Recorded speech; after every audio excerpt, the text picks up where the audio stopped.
not seeing any. Thank you very much. Exempt information, that there is no exempt information on the agenda, so we won't be needing that item today. Minutes of the meeting of the Transport Committee held on 29th of October 2025. Those minutes have been circulated. Are there any amends or matters arising?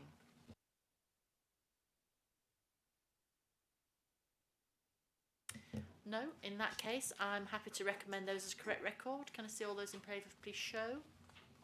That is carried. Thank you very much. So, first substantive item on the agenda is the transport operations bus.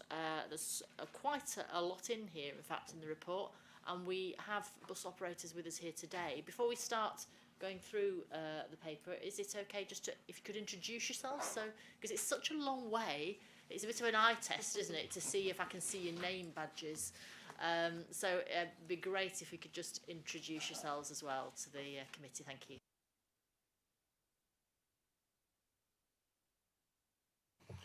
Afternoon, everyone. Andrew McGuinness. I'm Regional Manager for CPT, the trade body, and Chair of ABOI, the Operators Association. Hi everyone, I'm John Roxburgh. I'm the Head of Operations for First Bus in West Yorkshire. Hello, Paul Taylor, Commercial Director at Transdev. Good afternoon, Paul Moses, Network Manager for Riva Yorkshire.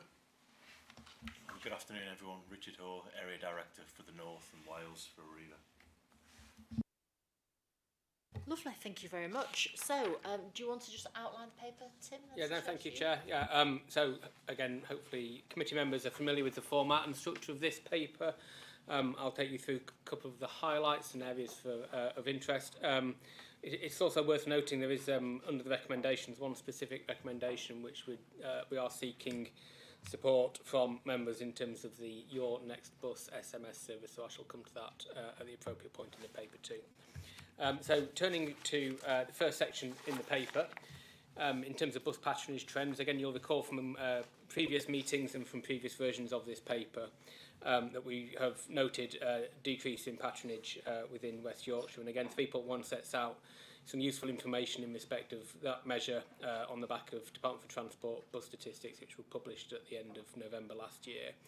That decrease, again, is highlighted as a 1.8% decrease, but again gives further context in terms of some of those changes relative to other parts of the country, and again under 3.2 and 3.3 you'll note that areas such as Greater Manchester have seen actually an increase in patronage, and again no great surprise from some people in terms of GM being fully franchised mayoral combined authority now. Turning further in terms of the paper to 3.6 and the recent patronage trends on the basis of information from our own survey activity. Again, you'll recall at the October meeting we reported an 8% reduction in patronage, and again under 3.8 we therefore give a more recent, so a Q3 update on that, which shows a slight improvement but still a 7.6% reduction relative to the equivalent quarter in the prior year. So I guess we can read into that is a stabilisation, but still nonetheless a reduction in patronage relative from a year-on-year perspective. If we then progress through the paper again under 3.11, we give information in terms of how that plays out in terms of some of the district changes, with a most significant change in Wakefield, but equally the least significant change in terms of Bradford at only 2.5% reduction. Of course, members should note that there's different levels of patronage and baseline patronage in each of those locations, so total numbers do vary by district, and Leeds in fact sees the most significant number overall, but it accounts for the greatest proportion of the network overall as well. Moving on into 3.12, again probably just highlight the fact that the limited differences between weekday and weekend patronage does actually indicate that this isn't a strongly linked or purely linked to a reduction in just commuter or leisure travel, and there's wider factors at play in terms of the types of behaviours being changed therefore. Moving on, we next move to network management, so punctuality and reliability. Again, probably some positive areas to report here in terms of both stabilisation and some improvement in terms of both punctuality and reliability, so between 81 and 84% over those most recent periods. and again, stabilisation in terms of reliability that we are now seeing consistently under 2% as well. Some positive news also in terms of Park and Ride, in terms of a 3% increase, and again we are now seeing over 102,000 passenger journeys across all of our Park and Ride locations in that last month of reporting.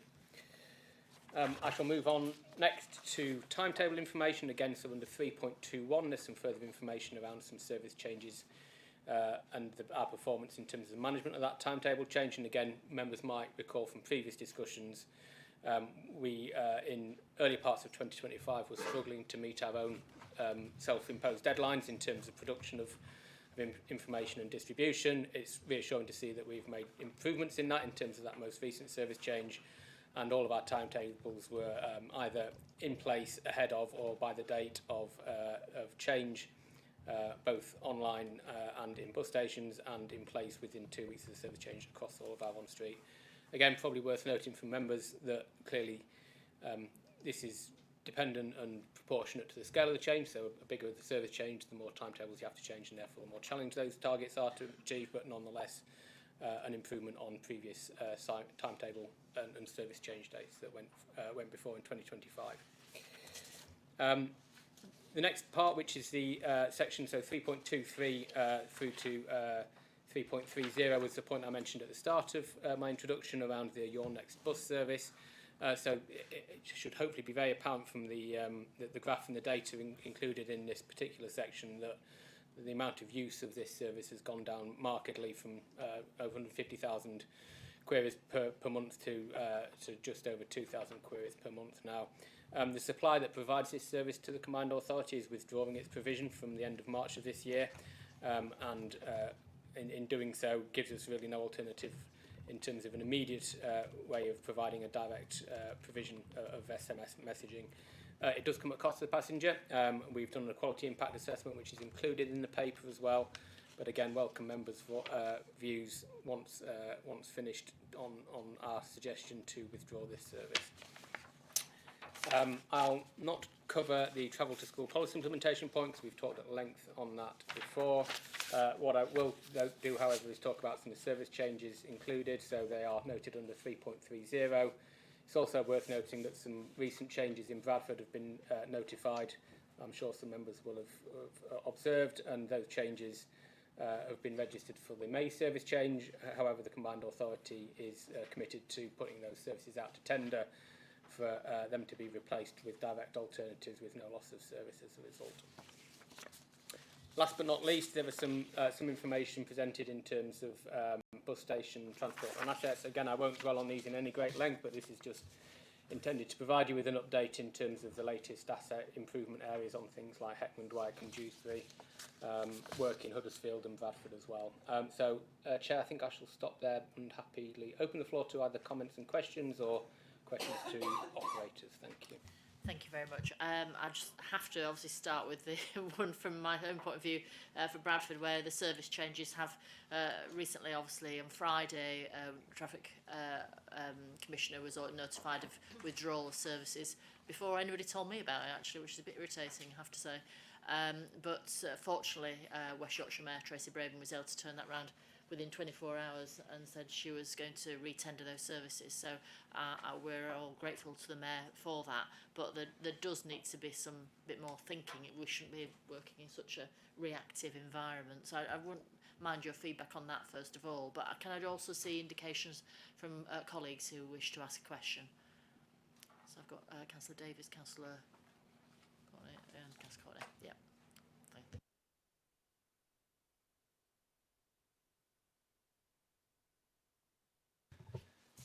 Yes, thank you. Obviously we try to work in a really transparent way with the Combined Authority. As you said, the decision was made on Friday just gone. Somehow that information seems to become public quite quickly before we had the chance to communicate things out the way we would have liked to. If I may just sort of explain a bit around the decision. Obviously, we acknowledge the impact that this can have on passengers. We have been discussing these particular services with the Combined Authority for some time and expressed our concerns. To be honest, these services are just heavily underused. These services barely cover half the running costs. That's the sort of degree at which they're being underused.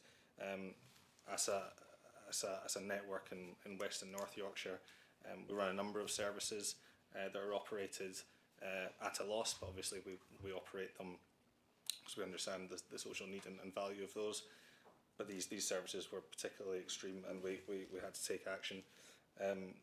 We've done a number of things over the last couple of years to try and stimulate that passenger growth, marketing campaigns, supporting the Bradford City of Culture, special fares, promotions, and obviously improvements in reliability, performance. But unfortunately, the patronage on those services has gone down by about 19% over the last 3 years, which is obviously very concerning.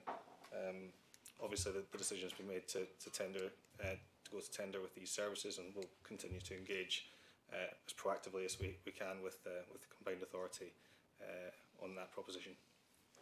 Thank you. And I think they will probably come up during the conversation, but of course, when you cut services back, obviously a few people use them, and then we end up, in the end, the bus service is not viable. So there is a bit of a fulfilled prophecy here, isn't there, if we carry on going that direction, which is why obviously we move over to franchising. So I had Councillor Davies first, and Councillor Buckley, then Councillor Courtney, Councillor Hutchinson. Thank you, Chair. I've got a few questions, if that's okay. So the first one is on the punctuality and reliability. Can you just remind us what the measure of that is? So in terms of how late they can be to be within 82% or whatever it was, that would be useful. Secondly, on the real-time information, it's good that there's more stops getting these displays, but I just wondered what percentage of sort of stops in total actually have real-time information displays. Third question, on the withdrawal of the messaging service, it mentions that the mobile app is going to feature real-time bus departures.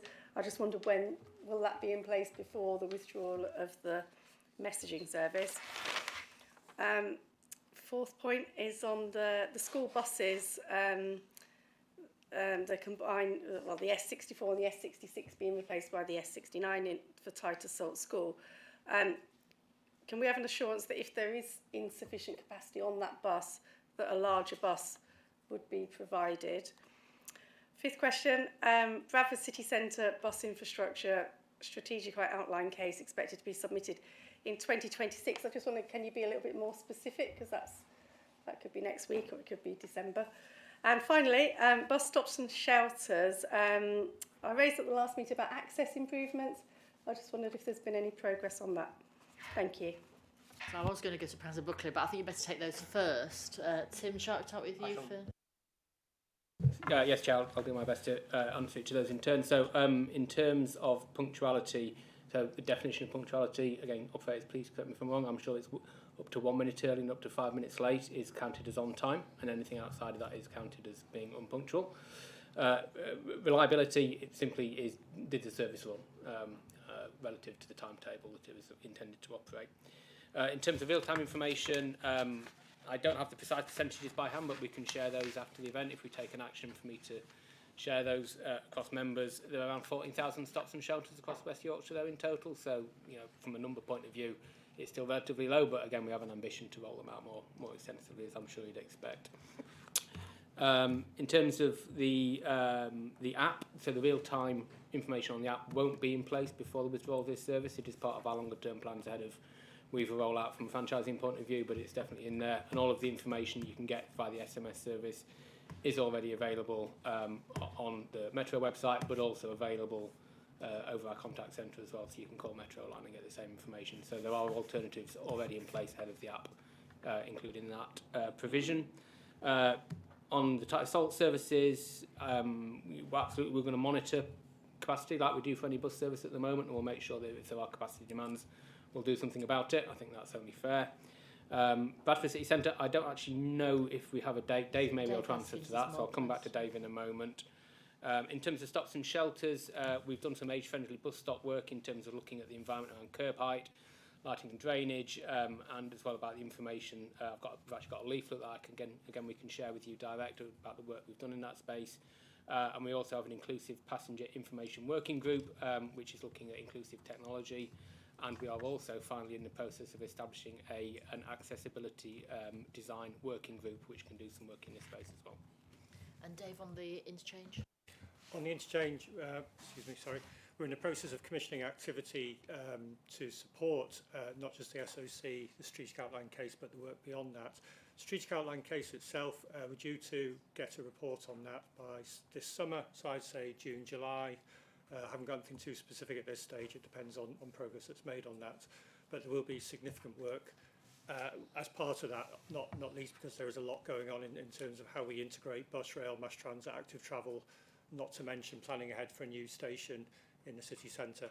Of course, a critical part of that jigsaw is going to be around planning for a new bus facility and associated infrastructure that goes with it, for the eventuality of when I'll say the word retire Bradford Interchange, as we've previously reported. Thank you very much. Councillor Buckley. Thank you, Chair. I wanted to ask page 10 and 11 actually on the patronage figures.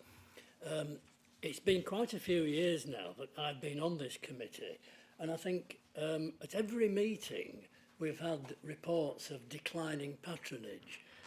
And I wanted to ask whether you knew why it keeps going down, because the only thing I can think of as a real reason is the dreaded working from home. That must be a factor.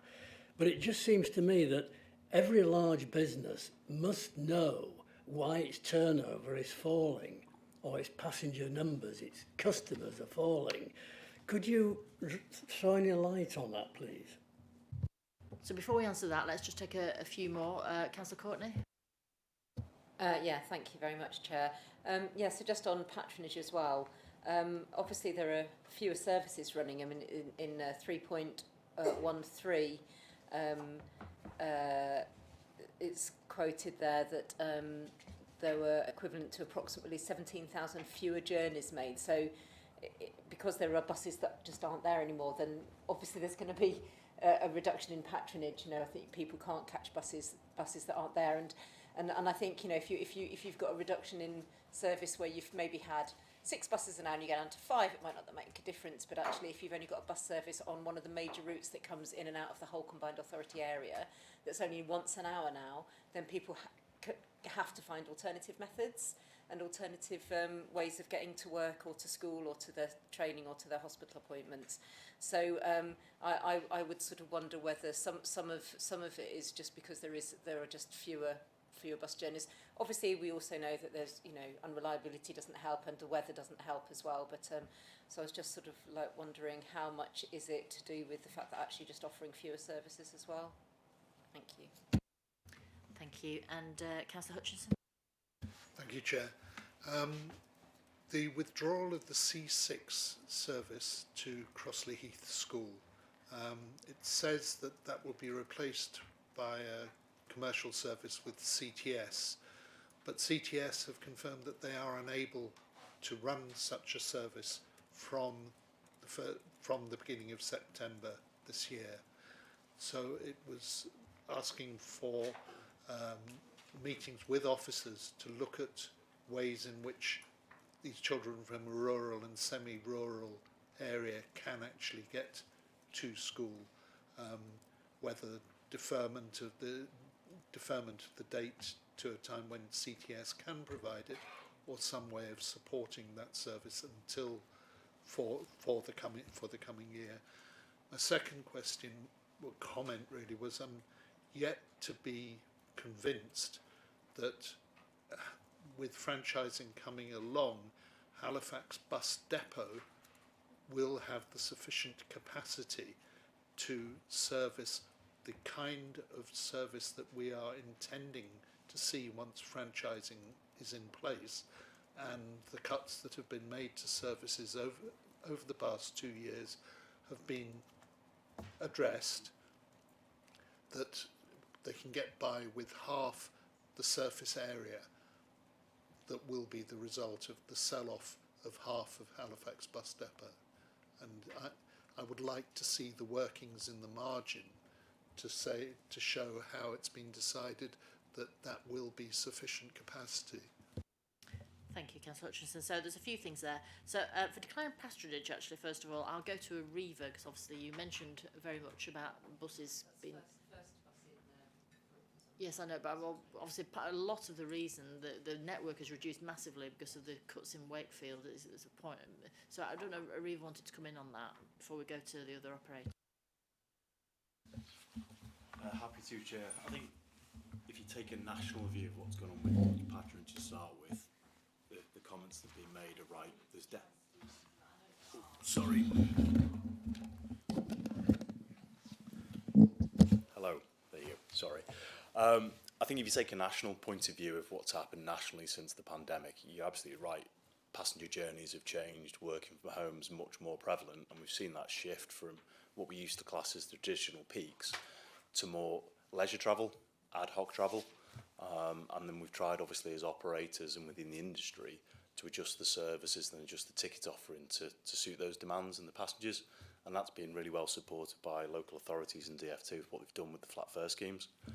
I think if you then take that to a more localised level, and the Chair talked about Wakefield as an example, if we take from an Arriva's perspective what's happened in Wakefield, there's no doubt we went through a period of operational difficulties that had an impact on patronage, and it also meant, due to a mixture of the network not being commercially stable and not being operationally stable, we had to make therefore reductions.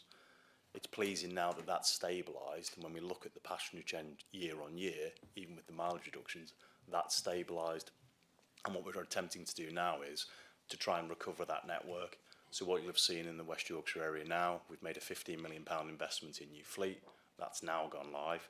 There's also a significant marketing campaign that's just about to start in the West Yorkshire area about trying to grow back patronage. But the challenge is absolutely there. It's not just a challenge for the West Yorkshire area, it's a challenge for the industry and society. How do we attract people back onto public transport? And that can be a number of ways, whether it be ticketing promotions, investments in vehicles, highway infrastructure changes, or marketing campaigns. But very much it does need to be the call to arms to try and get the commuters back into work to deliver that core, and then grow on the leisure travel to try and deliver the increased ad hoc journeys. Of course, reducing the network has a massive impact, doesn't it? As Councillor Courtney said, that's a major issue. First Bus, did you want to come in on that as the operator that Councillor Courtney was... Yes, so similarly to Arriva, we've seen big changes in patronage numbers across days of the week, travel patterns. One of the challenges we've got is we can start to amend services to meet the travel demands based on days of the week, but unfortunately the downside of that is then you have different timetables for different days of the week, and that can cause confusion. Obviously the effect of fares going up, the fare cap going up last year has had a big impact, and also there's local issues which have a big impact on Bradford, particularly. Patronage has really struggled. Obviously the interchange closing last year had an impact on that. Obviously in Halifax as well, city centre works really knock on to punctuality, and that's also one of the drivers of people choosing not to take the buses, is journey length as well. So there's a number of factors at play. So we could debate this quite a long time. So you can't tell us it's all our fault that you haven't got patronage. Obviously, when you reduce network, obviously it has an impact on the number of people using those buses, because as Councillor Courtney says, they just can't get to the places they were envisaging on getting to. In Transdev, we've got obviously I know we have £1 fares in Keighley, so that must have made a difference. In fact, I've seen the stats and it has. Sorry, I was pressing my button too soon there, nearly cut you off, Chair. That's very bad, particularly as I was going to mention Bradford, which actually has seen the least reduction. And if we can turn that into positive, as John says, obviously there has been fare change. We are seeing people coming back into Bradford now after a disruptive 2024 with the interchange and the roadworks in there. And we've seen growth, particularly on our routes into Bradford. Now on there, and yeah, Keighley, the services that had the frequency enhancement at Keighley are about 22-23% passenger growth compared to 2022.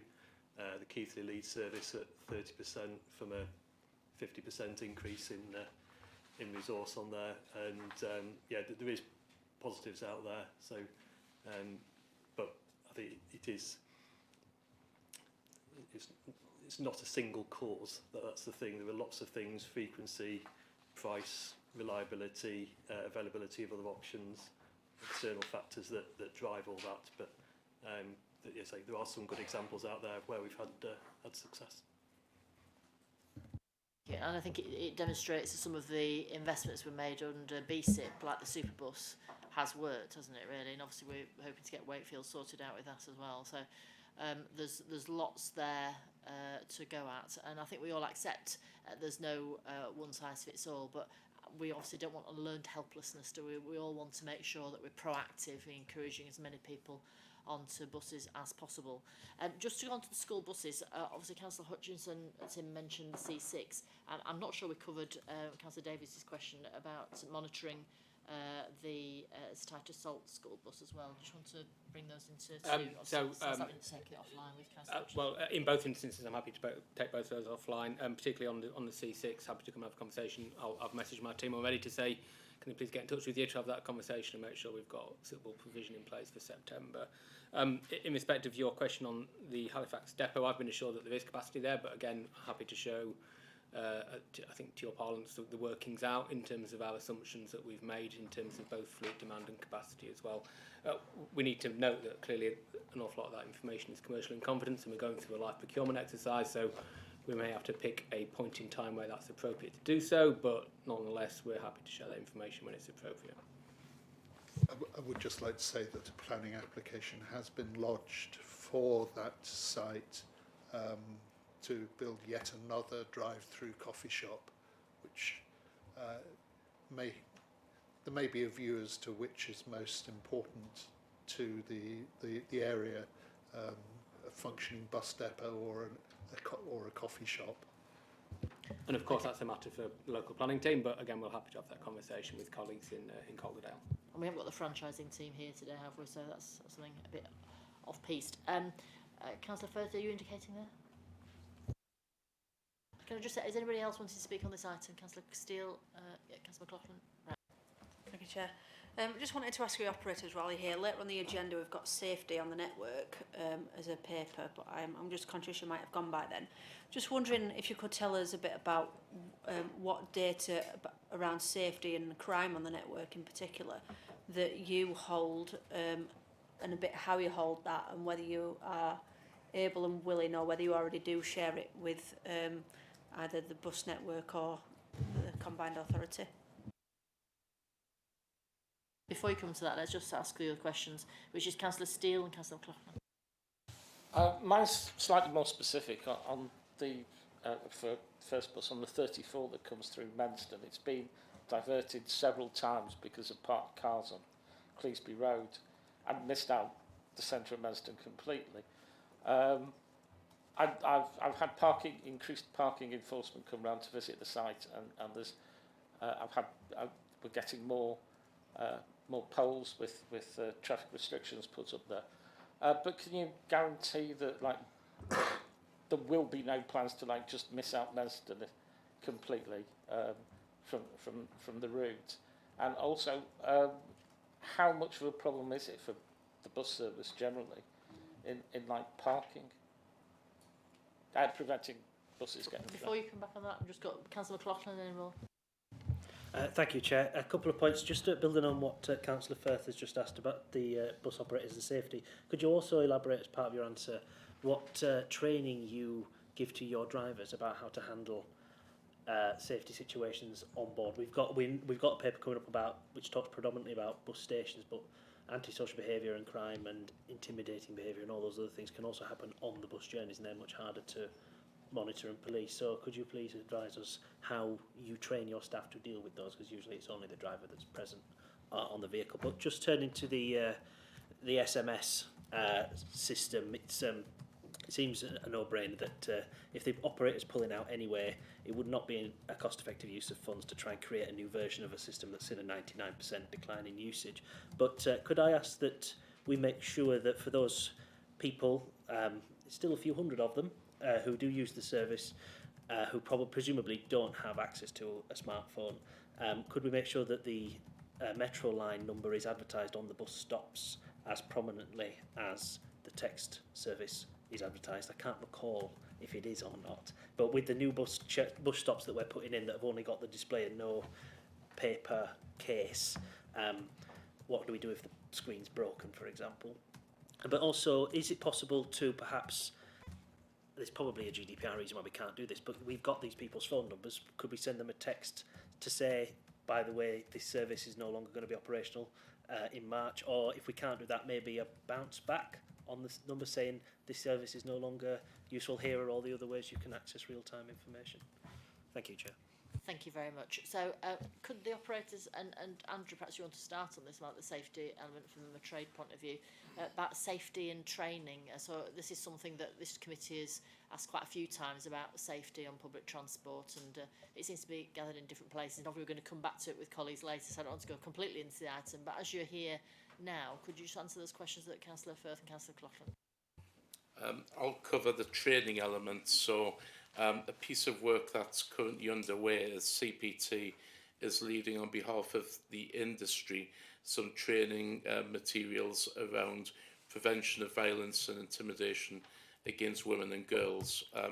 That training is fully funded by our group operators, our group members, for the benefit of the whole industry. So all of the operators of West Yorkshire group level have been instrumental in that. I can't talk about past data and training, and colleagues can certainly do that, but these training materials will be launched towards the end of March, I believe, and that'll be part of what we call CPC. So drivers have to take a certain number of CPC training hours every 5 years, so it'll be part of that, a 3.5 hour module. So those training materials have been developed and are going out to the industry. Where we are at the moment is looking at opportunities for train the trainer. So we don't want this training just to be exclusively for bus drivers, but also we want to make it available for wider support staff such as interchange staff. So we're happy to have any conversations with the combined authority and partners to see how we can have wider advantage of that training. That sounds like a good opportunity for collaboration there, Tim. Can we take that away, just to make sure we take advantage of the resource? And then First Bus, Transdev. So in terms of safety data, we have pretty robust data reporting mechanisms in place for all sorts of incidents that could happen on the service, including antisocial behaviour, crime, etc. If you want to see some data, if you would like to put a request in and tell me exactly what you're looking for, then we'd happily have a look at that and provide you with the information you need. Just to elaborate on Andrew's point around safety of women and girls, we have a new feature on our ticket machine, and that allows our driver to report and record any instances of antisocial behaviour on buses involving women or girls, and what that does is that automatically goes through to our CCTV analysts, and that means they can capture the CCTV data, and we can pass that on to the police to help them deal with the incident. Just to answer the point on the double parking, there's no reason for buses to divert off route if they can pass still on the route. It is a big problem. It depends on the area. Obviously, in sort of city centres, it's not an issue. But when we go off into estates or sort of more rural areas, that can become a real problem, particularly in the evening when residents come back home and park outside their homes. That's really excellent news to hear what's going on in terms of the enforcement of the parking restrictions. If the buses can pass, they will serve the route. we've got no motivation or reason not to do that. So thank you. Thank you very much. And similarly, Transdev and Ariva, do you want to say about safety? Yeah, much the same thing. I think training generally focused on sort of de-escalation rather than necessarily intervention on there, because we have sort of duty of care to colleagues as well to make sure they aren't putting themselves at risk in there. Yeah, we've got, I'm not particularly in the operations side of things, but from my understanding is that we do share data. Our operations team have got good relationships with the Safer Travel team on there who come out and support where there's particular examples of antisocial behaviour and help us there. We all allow the police to travel free on our vehicles, encourage them to do that when they're out on their beats, just to give a sort of soft visual presence in there, just to help reassure people as best we can. Yeah, we've used sort of technology again with the alerts through ticket machines to help pinpoint where we can isolate CCTV, and sometimes far easier to do that when you've got that data than sort of wait 2 weeks for a request to come in and plough through hours of footage to get to it on there. Doubtlessly much more we can do, hence why we're having these conversations here with through the Alliance as well, looking at how we can improve that. There's been further conversations over in York and North Yorkshire on similar matters recently as well. Ariva? I think, yeah, we're very much similar in how we deal with ASB. One thing we've not mentioned is Trojan buses. So that's where we work closely with police, who we have a driver who drives around the bus not in service, and they can see where ASB behaviour is happening, and then they can deal with that themselves. One thing we do is on our double-decker buses particularly, we show the CCTV we have a secondary sort of audio-visual type screen that shows the CCTV periodically for everybody to see, so which should help people feel a little bit safer when they're travelling on bus. But I think, yeah, generally we all do very similar things with sort of trying to deal with safety as good as we can. Lovely, thank you very much. So it's a good prelude to the later conversation we'll be having on that subject. But just to come back to the other item there was SMS. I've not heard anybody object to the withdrawal of an SMS. It does seem eminently sensible. But obviously, how are we going to say goodbye and make sure that they're diverted onto something? Thank you, Chair. Yeah, no, I'm very grateful for Councillor McLaughlin's comments and my head of services in the audience. So we've already noted some of those suggestions in terms of prominence of the Metro line number, attempting to contact those individuals via SMS, notwithstanding GDPR issues and constraints and such like. But again, if that's something we're able to do, then that's a very helpful suggestion, and equally in terms of the bounce back as well. So we shall take all of those suggestions forward. Thank you. Lovely. So I'm not seeing anybody else indicating, and I've not heard any objections to withdrawing the SMS service. So with that then, I'm happy to propose the recommendations in 2.1, 2.2 there on the front page. I see Councillor Carla seconding those. Can I see all those in favour, please show? Lovely, that is carried. Thank you very much. So next we have our rail colleagues. So you might want to shuffle about a bit if there's some other rail people here.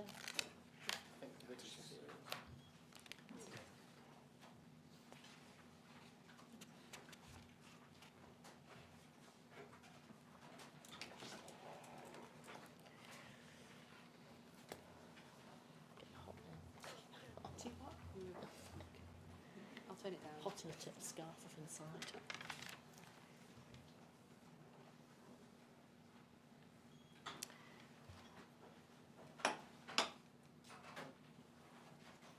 Lovely, thank you. So when you're settled, you just wanted to introduce yourself, say who you are and where you come from. Thank you.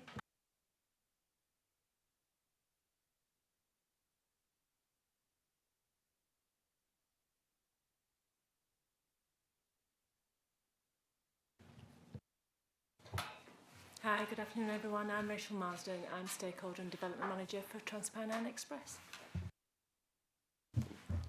Afternoon everyone, I'm George Thomas. I'm TP Strategic Development and Stakeholder Director. Good afternoon everybody. Darren Alsop, Stakeholder Manager at Northern Trains. Lovely, thank you very much. So we have a rail paper in front of us. Dave, are you going to take us through that? I certainly will. In the same way as Tim went through the bus paper, I'll go through the rail paper, and obviously we have the transport operators in the room as well. This is a standard report focusing on rail performance enhancements, plus we provide an overview on the important subject of rail reform within the report, taking sort of operator by operator here. In terms of Northern, we're looking at the period from October, November 25. Year on year, there was about 9.4% growth, which is very, very pleasing to see. And customer satisfaction have been improving. There's recognition that there's more progress to be made.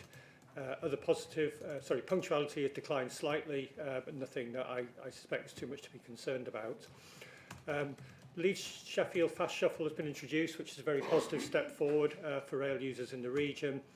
And cancellations of Northern Fleet in the Eastern region is about 1.8%, which is lower, quite a bit lower, I think, than the overall Northern average. The main issue there is train crew, which has mainly been stabilised at this point in time, though we can get more detail from the operators as required.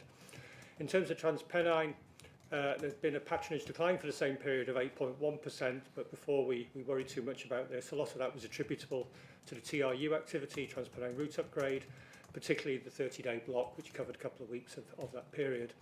But despite the overall decline, they have seen strong station-level growth with a significant increase in sales and journeys at both Dewsbury and Huddersfield, and a successful autumn sale was thought to be partially behind the thinking and what's happened there. For TPE, punctuality has slightly improved, and cancellations have improved, as in there's not been more cancellations, there's an improved position regarding cancellations, I should say. Having talked about performance, it's probably worth referencing the unfortunate incident this week in Standedge Tunnel, and George will be on hand to ask any questions or answer any questions around that as they may come up in the committee. Turning to the other operators briefly, Cross Country has seen a 10% growth, which is around their core long distance market. There's been additional capacity in place in the December 25 timetable. We were pleased to see where 11 of the 16 services now have double formations, so two sets of trains linked to each other. A big improvement for a lot of passengers on those journeys. And for LNER, a 6.2% increase, and again there's been some changes, positive changes in the East Coast Mainline timetable, and particularly the uplift in Bradford with the introduction of the Shipley stop, adding 7 services each way. In terms of passenger and network enhancements, clearly the big news you'll have seen in the last week or so is around the Northern Powers Rail announcement of the 45 billion committed funding from the government, including 1.1 billion to support planning and development. And a lot of that we made a really big pitch for and got most of, which was in the Yorkshire Plan for Rail, as we had Lord Blunkett involved last year in that one. This programme of investment will lead to quicker and more reliable journeys from Bradford and Leeds to Sheffield, York, Manchester and beyond. Electrification of Leeds to Sheffield, Leeds to Bradford and Leeds to York, new station in Bradford, and improvements around Leeds station as well. So some really significant moments there in terms of our rail network and the path forward for it. In terms of other projects which are very briefly referenced in the report, again, pleasing news on White Rose Station. In the last couple of weeks, we got combined authority approvals to remobilise the work there. And that work which was approved there is to commence to establish the scope of works, cost and timetable involved in that piece of work, which has been quite a challenging thing for us all to work through as an authority. In terms of Menston Station, the accessibility works are well underway now, and then they're looking to complete next month. So again, there's some very good news in terms of accessibility for local passengers. In terms of Todmorden access works, work is ongoing to establish the best option, in particular with an eye on constraints that exist around funding. And there's quite a bit of work going on in the background to try and work through the challenges that exist there to get the best possible option out of that one. And in terms of Pontefract, as previously reported, the current programme, which is still to be refined, shows a start on site in early 2027. And Network Rail are progressing a design review of this and aim to complete surveys to support this this spring. So the push we had last summer around that certainly seems to have paid off to get that remobilised again. Turning to rail reform, which is the next big item on our agenda generally in terms of rail. The report sets out the main features of the railway bill that was introduced on the 5th of November. This is around the establishment of Great British Railways as a new public body, bringing track and train together and which will be accountable to passengers. I won't talk through all the detail in the report there, but the report covers issues around the responsibilities they might hold around and the role that they have regard to MSAs, mayoral strategic authorities and our local transport plans, how they must make decisions based on whole system benefits with regard to the goals of mayoral strategic authorities. Again, they'll be producing a 5-year integrated business plan which will need to align with investment profiles as set out in our local transport plan and our capital programme. And also, Bill will be establishing a formal statutory role for the mayors within the mayoral combined authorities. There's quite a bit of work to do there to nail that down, and to that end, the mayor was in London last week giving evidence to a transport committee around areas in which she felt the bill and we felt the bill should be strengthened. We're not doing that in isolation. We're working hand in hand with Great British Railways, Urban Transport Group, which is a collective of the strategic authorities across the UK, and neighbouring authorities as well.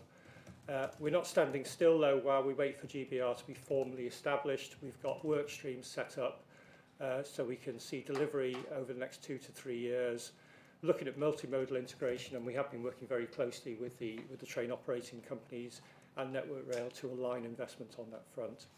And finally, before I pass on back to the Chair, there's activity underway as well to reach a more clearly defined combined authority position, in light of the fact we're only 2 months following the publication of the Railway Bill. And a further session will be held with Transport Committee members to map out progress that we've been making on a piece of work to develop the themes that we need to push forward on rail reform in the future. Then that will be brought forward to the combined authority following those sessions with committee members. Thank you. Thank you very much. There's obviously lots happened since last meeting, haven't there? Not least, of course, Northern Power's rail announcements and the backing of the White Rose Agreement. So we're really pleased about that in West Yorkshire and the progress we've made on that. So that's very exciting news. So questions, Councillor McLaughlin, has anybody else indicating? Councillor Courtney? Thank you, Chair. Firstly, I'd like to join, I'm sure, many members in welcoming the announcement from the government about the investment in Transport for the North. It's been a long time coming, and I know members have worked really hard to make that happen. It's welcome, and we're grateful for it. But the question I wanted to ask was, thank you for mentioning Standage Tunnel at Marsden. That's in my ward. I chaired our Talking Transport meeting yesterday in Marsden, and the representative from Network Rail couldn't make it because the train line wasn't working. How we laughed. So, what updates can you provide on that operation? Because rumours are swirling locally about, is it going to be today, is it going to be tomorrow, is it going to be next week? So if I can go back with a hammer and say, no, this is what's happening, that would be appreciated. Thank you. So we'll take a few more before we go to answers. So, Councillor Courtney? Thank you. I've got a few, I'm afraid.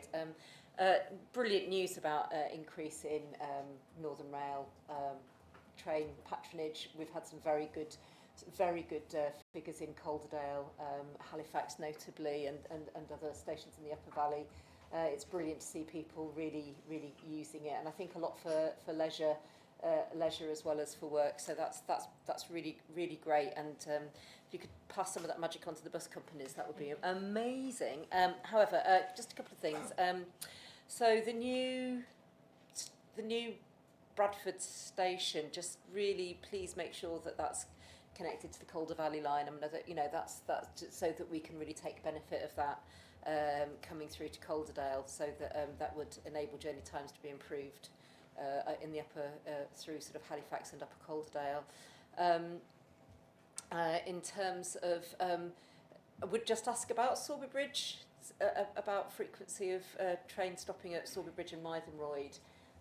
So I know it's difficult, because I know that even just an extra few minutes here and there on each journey has a knock-on effect with how trains move around the whole of the north. I do understand that it's very complicated, but Sorby Bridge, for example, has got a population that's bigger than Hebden Bridge and surrounds, but actually only has half the train stop there. Mythenroyd has a reasonably big population as well, even though it's only a little village, but also has the most enormous car park. And actually, it'd be brilliant if there were more cars parking there, because people who come down from the tops and surrounding areas would probably go to use Mythenroyd, where there is this really lovely big car park.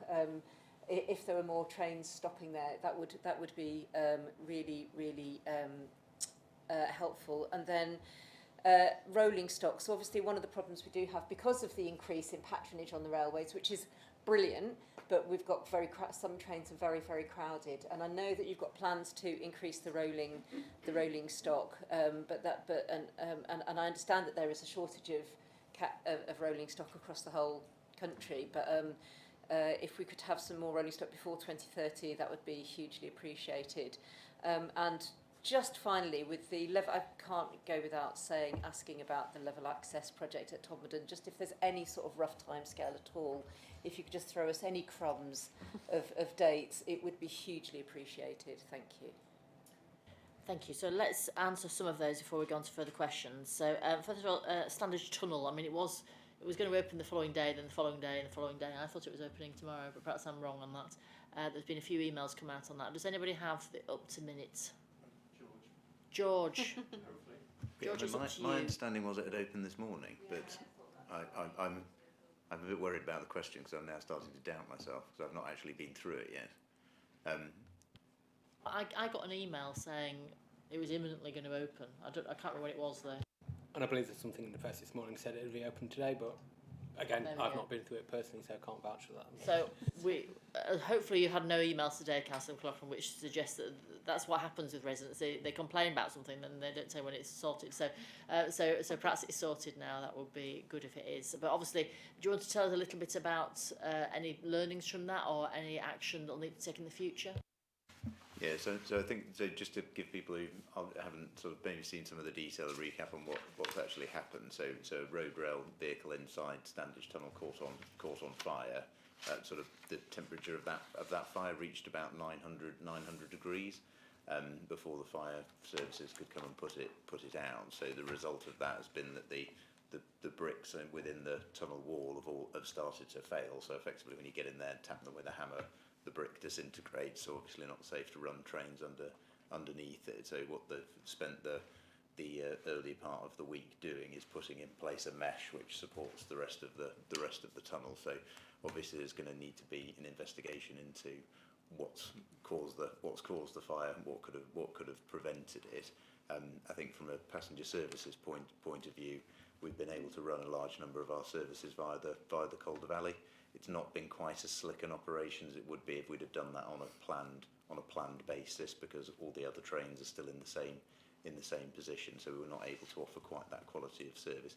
And then we were putting in place some alternative road transport through sort of Marsden and the other stations in Saddleworth, and we had some feedback on the quality of that rail replacement. But unfortunately, it's always a real challenge trying to get a large volume of rail replacement to operate for a number of days at short notice. But we'll obviously review where the supply chain came to with that as well. So might there be further work required on that then? The tunnel itself, rather than. Yeah, this will likely be a temporary fix. So they'll need to go back in and restore the tunnel wall. I guess we're fortunate that there's already quite a lot of planned engineering work on the route. So I'm not expecting there to be lots of additional passenger disruption alongside what's already planned. So it can be accommodated within the existing works programme. So just that's something that Councillor McLaughlin can take back to residents. Thank you very much. I'd say that's what we're expecting. There's a bit more detail to go through on that, obviously.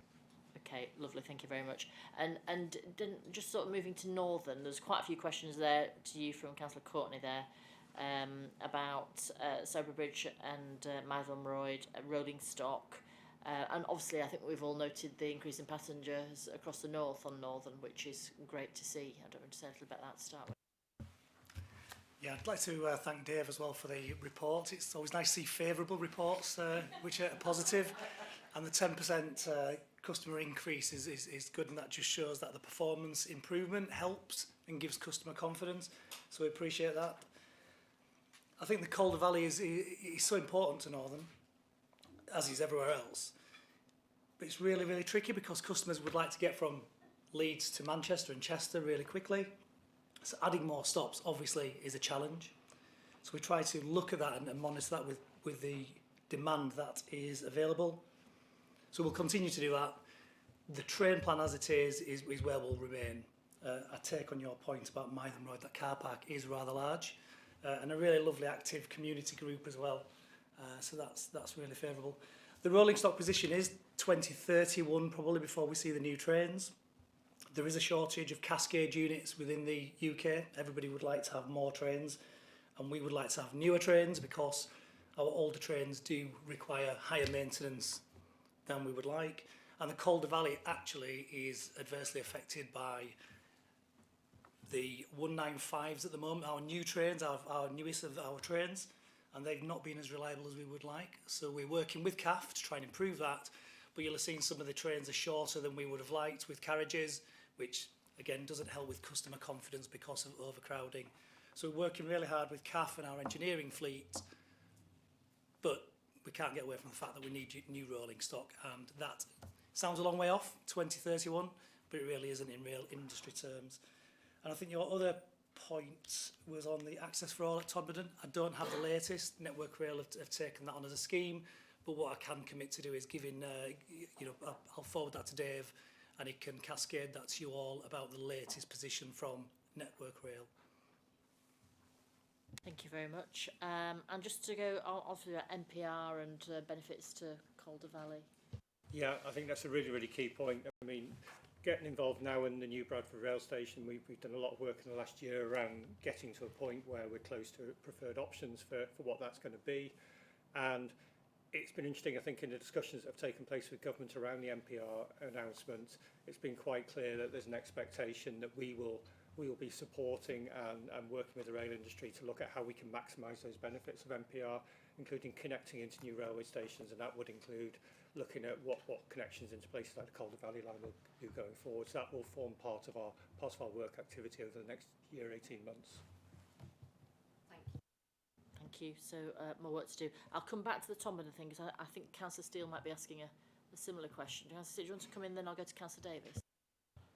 Hi. Yes, the news about the lift at Manston Station, it's coming into service on Monday the 9th of February, ahead of schedule, so well done, and it's very welcome. However, the fact remains that access to the trains themselves is still a problem for passengers. The gap between the station platform and the train still prohibits people getting on and off at that place, and I know we've talked about this before.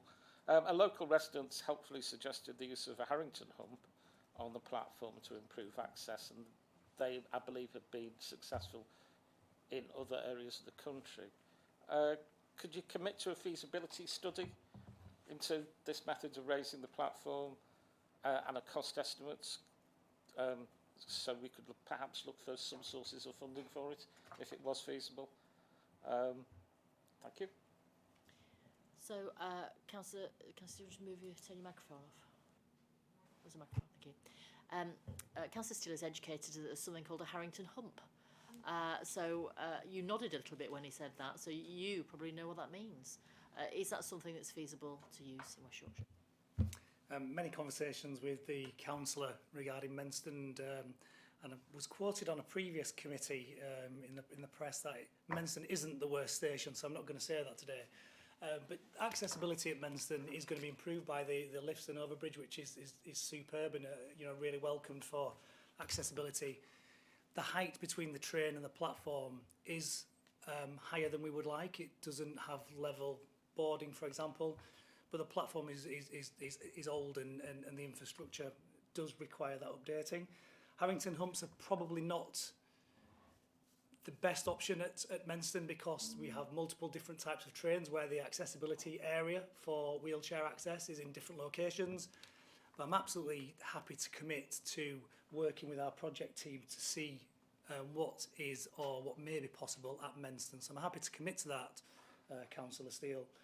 The Harrington hump is highly unlikely not to be, and I think I said to you at the beginning before when we had a private chat, funding is also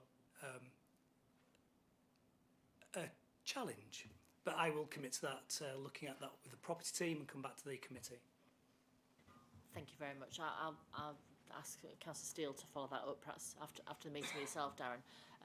And just come to you on the Todmorden access point, and also whether you've heard of Harrington Humps. Firstly, I have heard of Harrington Humps. I've been in discussion, as has Darren, with the rail industry around this one, and we were pushing Network Rail around the time of while the scheme was being constructed, to look at ways and solutions of finding closing that gap on the platform. So it's something that's foremost in our mind. And I think it would be, as you say, as Darren says, funding is an issue, but I think it would be useful to be enlightened into how much it actually would cost to rectify the problem. I don't think it's a very simple solution, as I had hoped it was as well, myself personally. In terms of Todmorden, I think Darren's probably given the best possible position. The project is in the hands of Network Rail. It's still subject to option selection surveys and design sign-offs. I've been told that there's an anticipated start on site probably around a year from now, but that is still subject to the points I've just made here, and we will ensure that we keep local councils and committee members updated on that, because I recognise the frustration of how long this process has taken to get to where it has, in light of the challenges that we're faced around the accessibility programme overall. Thank you. So I think it'd be helpful for us, not now, but to understand offline what happens when within that year, so people understand the timeline. So just very briefly, I've got two other councils. Just very quickly, I suppose what would be really useful is, like, it's clearly a very complicated project, and you can, you know, you can see from the layout of the station, and I think almost what would be helpful is just an acknowledgement of the problems. It's like actually just be really clear and honest about the scale of the issues and why it's such a problem would probably be helpful, rather than just it being sort of keep being battered down the line, because actually then people can understand that. Thank you. I'd be happy to I'll have a discussion with the people at Network Rail around this. I mean, members of my team were on a site visit a few weeks ago to understand those problems, and I think if we could extend that and do something similar with local ward members, it might be particularly helpful. I think, thank you. That's really appreciated. That's lovely. Thank you very much. Let's follow that up as an action. So Councillor Davies, sorry, thank you for being patient. That's fine. Thank you, Chair. Just one question. Just on 3.11, I don't know if it's my lack of understanding, but it's to do with the rolling stock shortage, and it seems to be saying, well, I've read it about 5 times, that we could be getting some trains from other parts of the UK, but I just wonder, does that mean that they're sort of old trains that people don't want? And I just didn't really understand what cascaded trains, I don't know what that term means, and to ease short forming, I didn't know what that meant either. So I just found that quite a difficult point to understand. I don't know if someone can clarify for me. Thank you. Thank you. And Councillor Buckley? Thank you, Chair. I also have just one question. At the top of page 29, it says, progress continues on White Rose Station.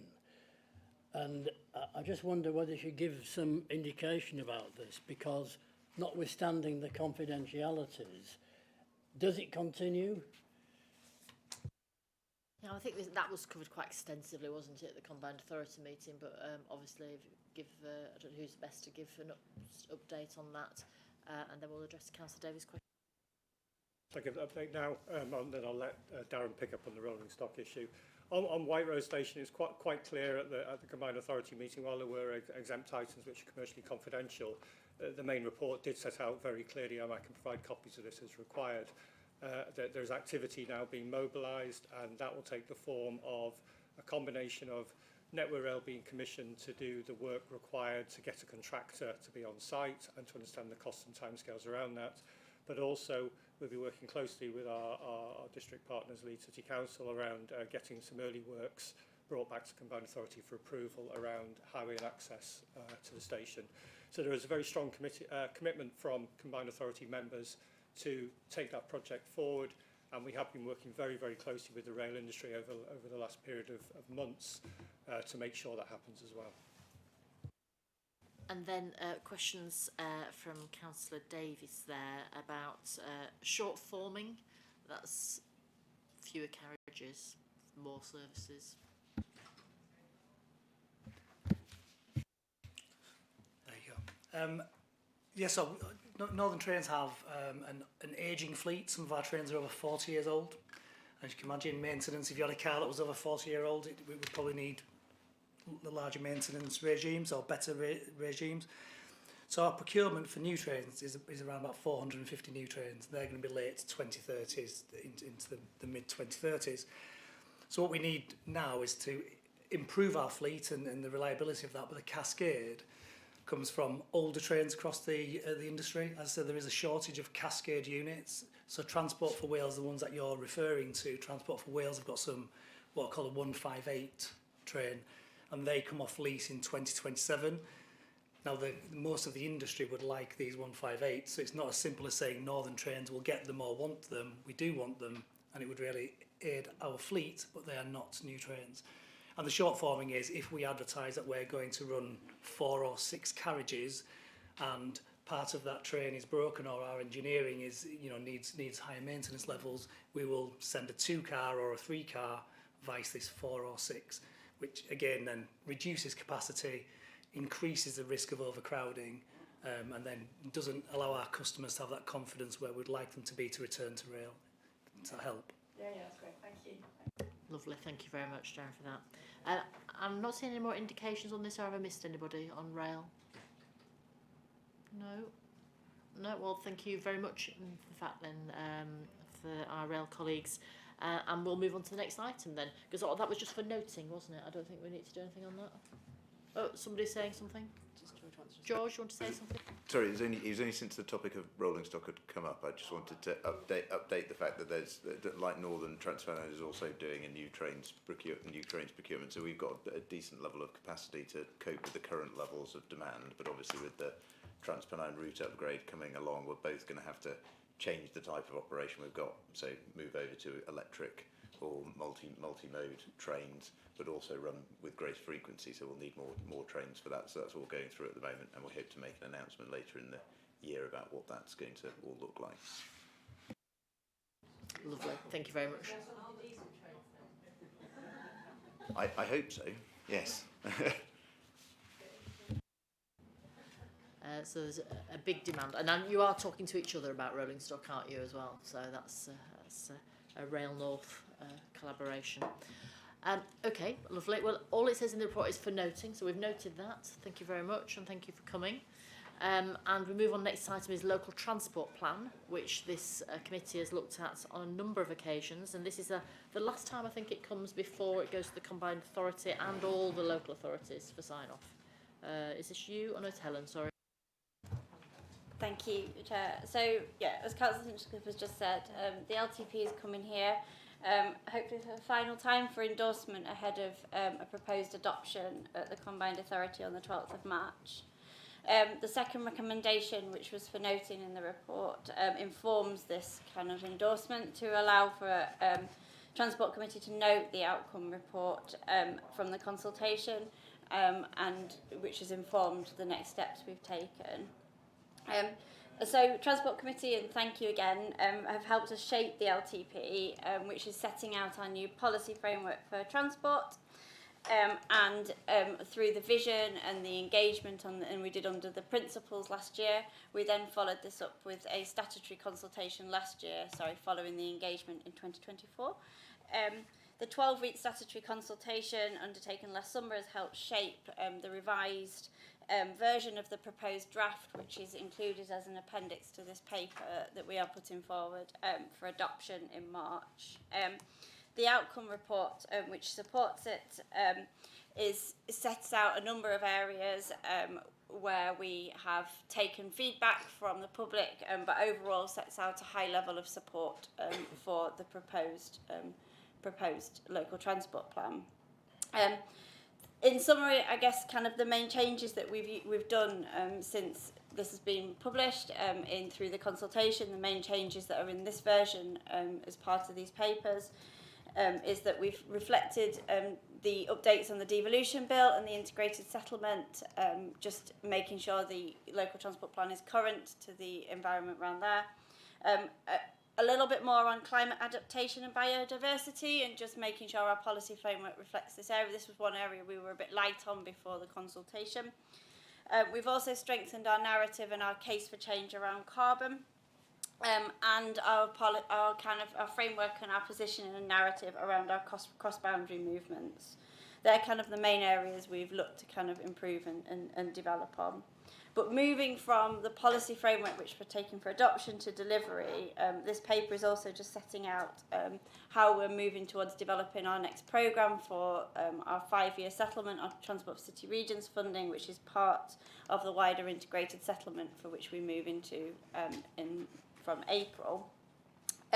And also the paper is also setting out how we're starting to align some of the work we're doing on delivery around our highway partnership with our local authorities and how we move forward. So, for example, looking at the structure of the key route network and our partnership with authority partners to deliver on that, and also making sure we maximise the efficiency of the network management.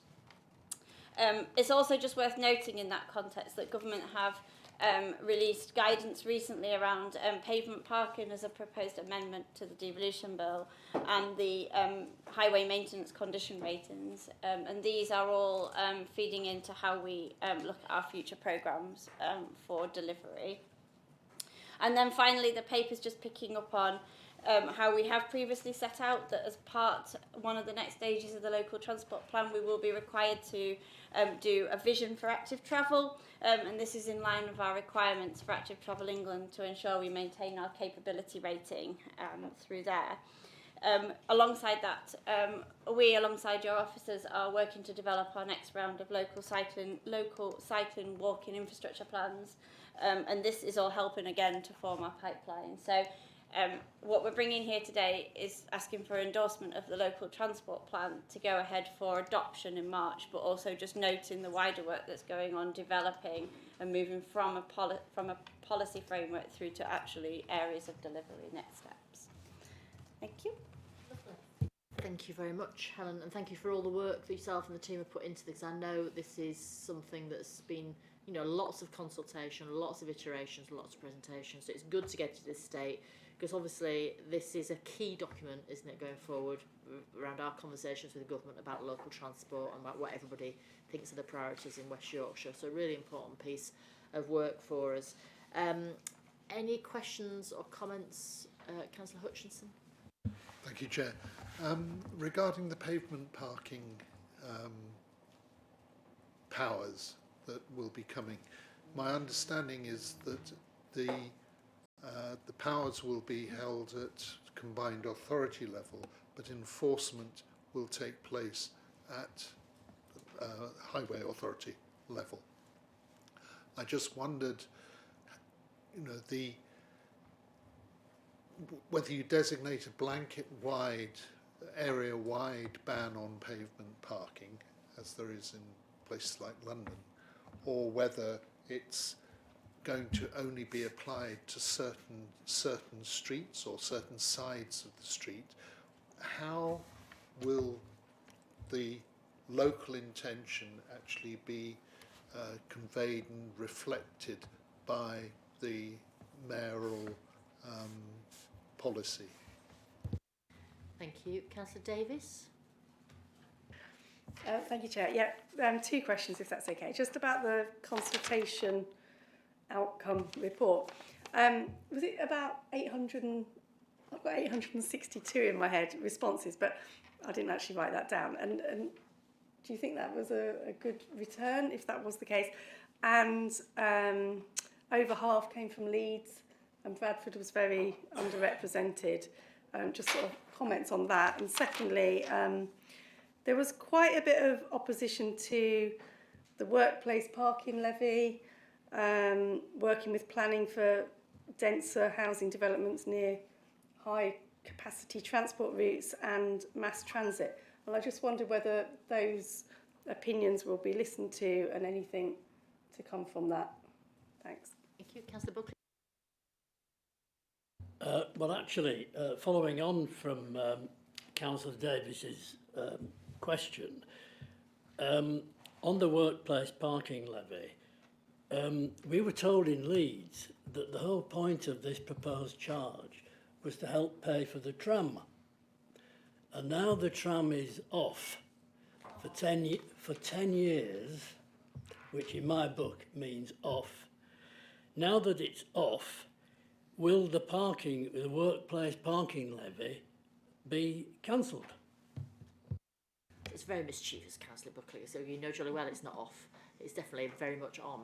But I mean, obviously, some of this is Leeds Council issues. I will come to Peter Carlisle to answer some of those. But do you want to have a go at some of those before I move on to the next question? Thank you. Just in terms of the pavement parking, this is all to be determined, and I think there is an element of local determination in that as well, and how we work, and that's part of how we work and deliver some of the devolution powers.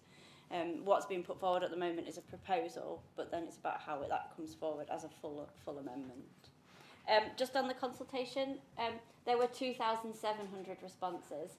So no, it's okay. I think the number I recognise, was from one area. So we've had a range of different responses. So in different groups, we've particularly focused this consultation on those that we heard less from in the engagement in 2024. So we worked quite closely with voluntary and faith groups and a range of groups that were sitting across West Yorkshire in areas that you wouldn't necessarily expect to draw responses from. So we were trying to make sure we got a full range. And you're right, 52% of responses were from Leeds. The proportion actually of population across those responses was actually fairly appropriate across the districts. Bradford was slightly lower. The areas where, as I say, there was general high support for the policies across the framework through the consultation. The areas that got most variability in conversation through was mass transit and the workplace parking levy. As we were just saying, the workplace parking levy is a specific current conversation with Leeds, but as a mechanism to try and generate income to look at our transport, there are ways to do this. Councillor Cowell, did you want to add to that? Yeah, I can come in. I mean, just more generally on it, it's good. We've actually seen the local transport plan several times here, and I know members have seen it outside of this, and all members across, all councillors across West Yorkshire have been invited to discussions on it. It was clear when you look at this consultation that, similar to the others, came up, that reliability of the bus network came as one of the key things people wanted to see. More frequent bus services were the other thing that people wanted to see, and that came out in all of the others as well. Overall, I think there was positivity to all of the aims of the plan, so it's good to be able to take it forward. A couple of comments there. I mean, it's fair to say there were some people that had concerns about workplace parking levy. Similarly, there were people who were very positive about it. Some of the focus groups, they saw it as a good option for how we pay for some of the improvements we need. And I think the question on the other side of it was, how else would you intend to pay for it if there wasn't something similar to put in? When we talk about what that would fund, that's obviously decisions for Leeds as to whether it had gone in. There's a consultation on that.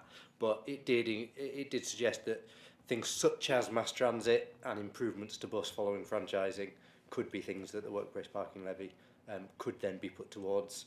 Obviously, there will be different times that we can enhance those, but the first buses will be franchised as of 2027, so there'll be plenty of opportunity for extra funding to go into the bus network if we so wish, in either fares or frequency of services, as people have said on here. Thank you. And Councillor Pryor, you were indicating, presumably on this side. Yeah, I mean, Councillor Buckley, I think there are two elements of your question which I think are fundamentally inaccurate. I think, first of all, the proposal around workplace parking levy, while primarily was there to fund mass transit, that was never listed as the sole option. It was large projects, primarily mass transit, but also, as Councillor Carlisle says, bus franchising, which is an incredibly important thing we're doing across the region. Secondly, you know full well that the tram isn't off. I know you and your colleagues push that line in council, but just because you wish to rephrase something in an inaccurate way doesn't make it so. The tram's still on, as Susan says. It's now on a firmer footing. Workplace parking was a consultation. We've still not reached final decisions. Of course, the new timetable will affect how we look at that, but the tram is still going ahead. So we are still looking at all options for local contributions.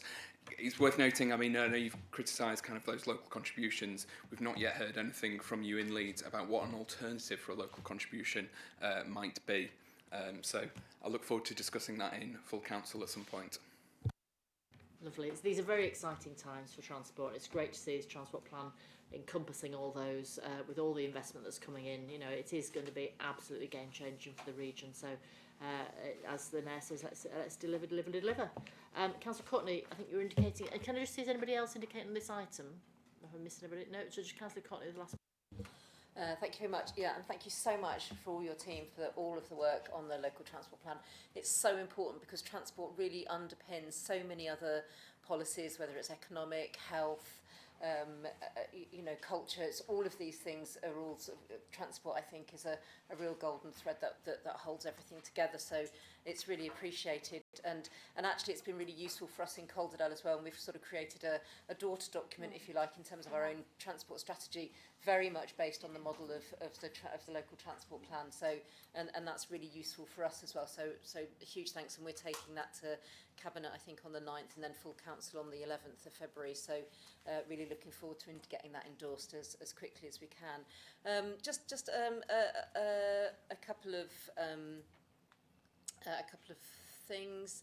I suppose just wanted to highlight that in 3.15 of the report, that talks about the recognition of cross. One of the things that came out after the consultation, the latest round of consultation, was about the recognition of cross-boundary travel and opportunities to work with neighbouring regions, and that's a strength. I think that should be really seen as a strength. Of course, there are challenges around that, but I think actually if we do want to look at the whole, the north as a region as a whole, there's lots of opportunities there to strengthen ties with our neighbouring authorities. And then just in terms of the mentioning my colleague Councillor Hutchinson mentioned about the pavement parking, but I'd also just like in terms of things like the key route network and the operational demands, things like local roads. It's just about, I suppose, district highway authorities making sure that we have the capacity and funding needed to support a reliable and well-maintained franchise network. So there are challenges. Some of us have more challenging topography than others, due to just where we are in the world and the amount of rainfall and things that we have. So just keeping those dialogues open and making sure that we, that's recognised. But altogether, very, very positive about the local transport plan, and thanks again. Lovely. So I'm not seeing anybody indicated. So Helen, did you want to come back on that and then sum up? Yep, thank you. Okay, just on the cross-boundary bit, yeah, it's absolutely critical. We recognise that as we were working through, and we've added more context around that, both narrative and into the policies, to make sure we strengthen and understand those linkages across the borders. It impacts all of West Yorkshire, so there's a lot of people. And then secondly, in maintenance, yes, that's exactly one of the key things that we are working with officers at the moment to set out that programme for TCR, for which we are looking to put a significant funding bit within there around programmes for maintenance, as we've previously agreed. We will be doing. Brilliant, thank you. Lovely. Well, with that, I think we are asked as a committee to ask if we are happy to recommend that to the CA, which I am happy to do. Is anything else? We've noted in the updates, and yesterday, obviously, we'll be discussing it in our own areas, and then it'll be going to the CA in March for final approval. So I'm happy to recommend that. Seconded by Councillor Carter. All those in favour, please show. Thank you very much. That is carried. So the final item is something we've been wanting to discuss some time, and obviously Councillor Firth has brought up on a number of occasions. So it's safety on public transport. So Tim, did you want to start us on this? Yeah, thank you, Chair. As you say, this was a paper that followed conversations in an earlier meeting back in 2025, and as we've heard already from a number of questions from members, but also in terms of the input from bus operators earlier in this meeting, clearly an area that people have keen interest in. Before I go into the kind of substance of the paper, just remind members that we have both Sergeant Richard Cotton and Lucy Wilde, and really grateful for their attendance here today. They are the experts in this, so any questions I'm almost certainly pointing in their direction and not in mine, but notwithstanding that point, again, they can give you a much greater feel and flavour for the level of work that we undertake on the network, often of which goes under the radar or perhaps not seen directly, but again, nonetheless important in terms of their contribution. So the paper really does a number of things, and I'll take you through these quite briefly. We start by talking about some of the insights around people's perception of safety. So you'll see that actually from a national perspective, West Yorkshire fares fairly well actually in terms of our relative perception of safety at stop. So we are slightly higher than the England average at 76%, relative to 75%. We are slightly lower in terms of on bus, between 79 and 82%, but nonetheless, not massive outliers in terms of the overall levels of perception of safety on our transport network relative to elsewhere. What is absolutely worth noting, though, in 3.5, 3.6, 3.7 is the notable variation by passenger type and customer group. And again, in terms of that perception by both disabled passengers and by gender is both pronounced and significant. And again, I think probably the basis on which a number of previous questions have been raised. Notable as well is then the variation, particularly in 3.7, highlighted between male and female perception of safety both during the day and at night as well. So again, I think that is of particular importance. But equally, those that use the network more frequently also feel more confident as well. So actually, again, in 3.8, it's clear that the people who are infrequent or very infrequent users of the network have a disproportionate perception of safety on public transport more generally. The paper then goes on to set out some of our interventions and activities we've done in terms of things like establishing our safe travel team, in terms of the types and levels of interventions that we've done. So again, under 3.16, you'll see that we've got safe zones, we've got banning orders, we've got body-worn video, 24/7 CCTV room in Middleton, safeguarding training for all our employees, and so on and so forth as well. So again, an awful lot of effort already placed in terms of the activities that we undertake to date. And then finally, the paper just talks through a couple of other things that we are both planning and considering. So there are some already known and understood improvements that we need to do, not least in terms of our requirements to be compliant to Martin's Law, but also in terms of how we learn from previous lessons and make use and build on the experience that we've already got from Lucy and Sergeant Cotton in terms of the use of our team as we move towards bus franchising as well. And again, last but not least, and again, we've just talked on this particular point around the local transport plan, but you'll see in that LTP some really clear and precise objectives set in those policy statements around why safety on transport is important to us. So I'm happy to stop there, Chair, but welcome any questions either for me or, as I said, more importantly for Richard and for Lucy, who were with us today. Okay, so Sergeant is it Cotton? Sorry, is it? Yes. Lovely, and Lucy Wild was it as well? Yes. So do you want to do a few opening remarks? And I know some from speaking to colleagues, they've got a number of questions to ask, but. Yeah, no problem. Yeah, so I'm Sergeant Cotton, the Safe Travel Sergeant for West Yorkshire Police. Doing that role 2.5 years now. So me and Lucy set it up from scratch, and we are the Safe Travel team. So it's me and Lucy run it from the police and Wicker point of view, and then we have Safe Travel officers, which are community support officers on the ground, which spend their full time working on the network. Lovely. So I know we have questions. I'm going to just Councillor Firth first, because, but can I just see it? People are indicating. Councillor Davis. Lovely. So Councillor Firth first. I know. Yeah, thank you, Chair.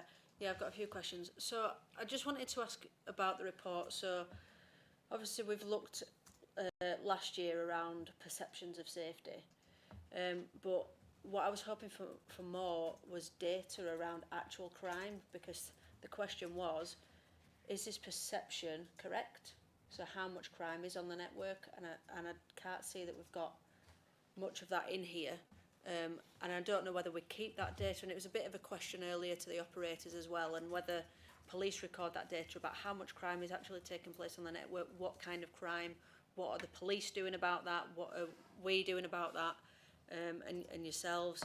So there was a question around that, and can we get that information, because that indicates what we do next, really, for me, because that shows where the problems are. So that's where the time and the effort should be spent. And I know you're doing loads of work in Keighley.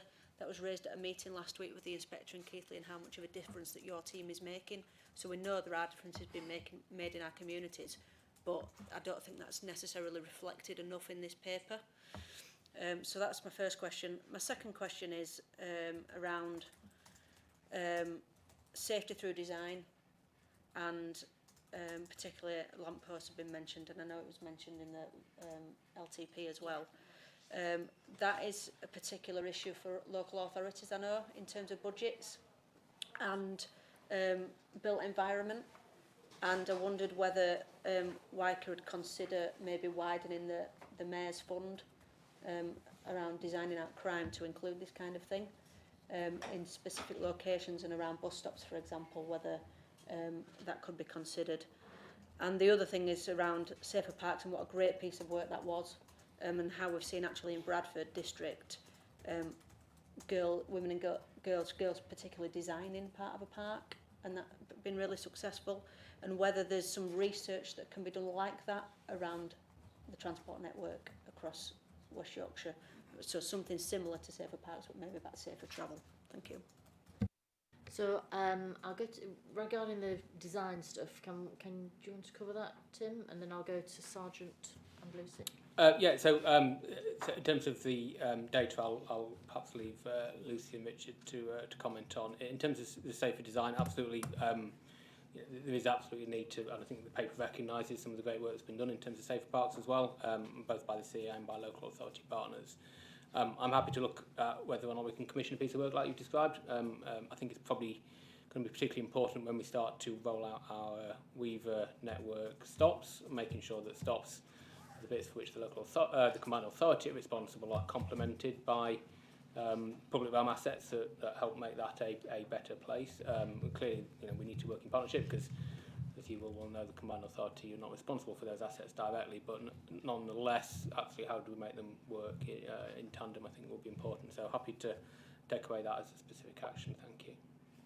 And Lucy and Richard, just in regard to what data is available, and because obviously what I think the premise was, the perception might be more fearsome for people than the reality, but we've nothing here to tell us that, I think. Yeah, and that's definitely the case with the amount. I don't know the actual figures in terms of the amount of bus journeys and people that pass through the bus stations on a daily basis, but for the amount of crime we actually get, it's very, very low. So for the actual bus stations, I collect the crime and incident data every month myself to keep a track on those. I can share those figures at a later date, but just to give you a rough idea, on average we would have about 100 crimes in total across all of the bus stations, all the main bus stations, over a month, and around 200 incidents. Now if you think about the amount of people that are going through those bus stations over a month, that's a very, very low figure, and there's lots that's gone into that to keep that low. In relation to incidents on the bus network, now I don't have figures for that, because with the police recording system, if an incident happens on a bus, it will be logged in our system as the actual location it occurs at, so whichever street in whichever area district it occurs at, and within the MO it will be written that it's occurred on a bus. I don't have a tool available for me to be able to search police systems. I'd have to have an analysis that could go through all of the recorded crime and go through it, and for that sort of work you'd need a dedicated analyst like they have at districts, but currently, because our team's quite new and small, we don't have a dedicated analyst for safer travel. I do the majority of the work as well as everything else. Okay, so if you wanted to do an analysis, it'll be by street, and you could say all these crimes happened on this street, and then underneath that, some maybe in a bus, some might just be on the street, but you won't be able to say these are the crimes happening on a bus. Yeah, it's very difficult to do, but just because of the way things are recorded on the systems, I think I've previously asked from one of the bus operators, can you tell us how many bus drivers have been assaulted? I can't, because it would just go down as an assault with the victim's name at a location. There's no way of finding out that data, unfortunately. But the bus station stuff, that is what I do, and that's how I rate how I'm doing.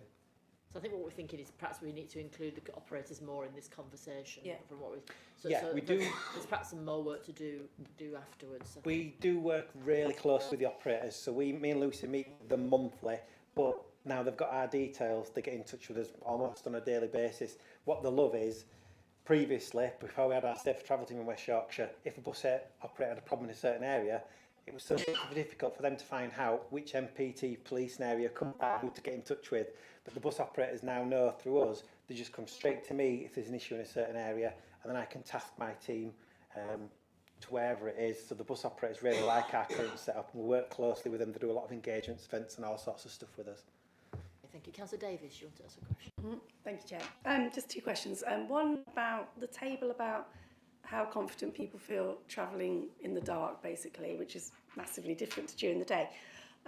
Obviously, like you say, there's a large gender disparity, but also I note that people on long-term sick or with a disability are even less confident than women, and older people as well, similar number. I just wondered if there's any figures on younger people and any figures on people travelling alone, because if you're a woman or disabled, whichever category, if you're with somebody else, you probably feel a lot more confident anyway, and I just wonder whether that's a factor. So that was one question. And secondly, on 3.11, it says, it's just the maths of it, 70% say they're safe, 11% quite unsafe, and then it says the remaining 8% felt very unsafe, but that only comes to 89%. So I just wondered why the other 11% were. Okay, thank you. Is it Tim to answer those? Who's best to answer those? Yeah, I can check the maths on the numbers under 311. It may be just an omission there, but happy to correct that if needs be. In terms of younger people and old travel, again, I'm sure we will have some information on that, probably in terms of age demographic, but perhaps not in terms of whether or not they were travelling alone or with other people. So that may be something that we don't have access to in terms of our research, but again, I can go away and ask the team. Again, just reflecting, obviously it goes back to our previous commentary about patronage as well, doesn't it? The more people are using the bus, the more safer people feel as well. So the two things do go hand in hand. Councillor Hutchinson. Thank you, Chair. Are there any, now that you've been working for a couple of years, are there any particular themes that you've come across that you feel this is a particular area that really needs to be tackled, or that we really can tackle with the appropriate advantage? Yeah, so I gather the data every month for the crime type, and then I look specifically at the crime types that occur in the different stations to looking at trends. The most common top 3 crimes you're looking at in your the bus stations particularly are you have assaults, public orders, and you have various types of thefts. Now the assaults, when you look into them, the majority of them are actually people that already know each other. It's not random members of public getting assaulted, which is reassuring. Obviously, we don't want anyone getting assaulted in the bus station. But for example, the stabbing incident that occurred in Huddersfield bus station a few months back, that wasn't a random incident. It was a drug dealer that was fleeing from some people that had travelled some distance from outside of West Yorkshire to specifically come for that individual. And it was a standing dispute, and he actually went to the bus station as a place of safety, because as we've said before, we advertise them as safe zones. They have got CCTV in them, they've got the security guards, and me and Lucy also deliver personal training to the security and the guards. So the whole reason that actually happened in the bus station was that person went there for safety, and that potentially was what made it a relatively minor incident. It could have been much worse. So actually, it looks like a bad news story, there's been a stabbing in a bus station, but actually that could have been someone that could have got murdered in a side street, but because they went to that bus station as a place of safety, for me, I think that was a positive story, but obviously it gets twisted with media and whatnot. It's good that people feel confident, isn't it, to go and seek the help of railway staff, actually. It's not security people, is it? It's just general railway people who people trust, and that's the people who work for Northern and work for TPE and work for West Yorkshire Combined Authority, providing that, and the bus station. Did I say rail station? Yes. Oh, sorry, I'm thinking about Bradford when we have bus and rail. So, yes, absolutely. Thank you very much. Any further questions? No.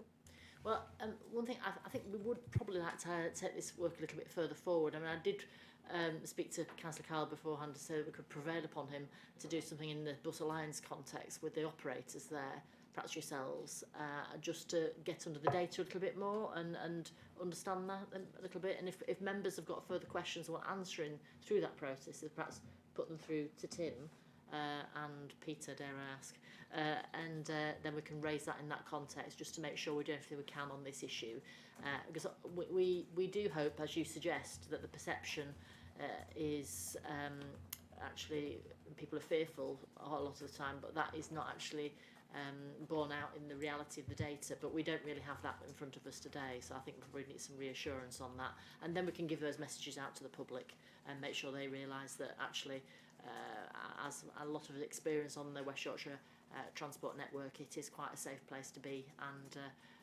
we're grateful to all the staff who work on it to keep us safe. So thank you very much to them. Okay, just coming on that point. Yes. Yeah, that's one of the key roles of our Safer Travel team. We know the bus network is a safe place, but it's making people feel safe, and it's that perception, isn't it? And when you mentioned, Councillor Davies, about the figures about people with disabilities feeling more vulnerable and feeling less safer, we do loads of work with disability groups. So, for example, me and Lucy have just been today over at Bradford working with a group of people with disabilities and talking to them about safety across the network. And when we actually speak to them and tell them everything that's available, all the security that's in place, the Safer Travel team, everything that's in, just those inputs themselves make them feel safer. And we provide them with personal panic alarms and all sorts of stuff just to give them that reassurance. But that's some of the other work that we do. We do quite a lot on Safer Travel. So reassuring people with disabilities or vulnerable bus users is a big part of the work that we do as well. It's lovely. It's good to hear. Thank you very much. We could probably do with know more a little bit more about your work, and therefore, obviously, members want to chat to you afterwards and just see what you do in their area. I think that might be quite helpful. So you might have a swarm of people around you at the end of this meeting. Any further questions on this item, or no? Okay. Well, we have our actions there. I'd just like to add to that. We sort of raise it at the Bus Alliance. And have further input from the Transport Committee in that item. And there's the action, Chair, regarding commissioning some further research into Safer Parks as well. And parks as well, yes, that'd be really helpful. Thank you very much. And with that then, I think we close the meeting. I think we've done everything. When is the next meeting? Is it May, June?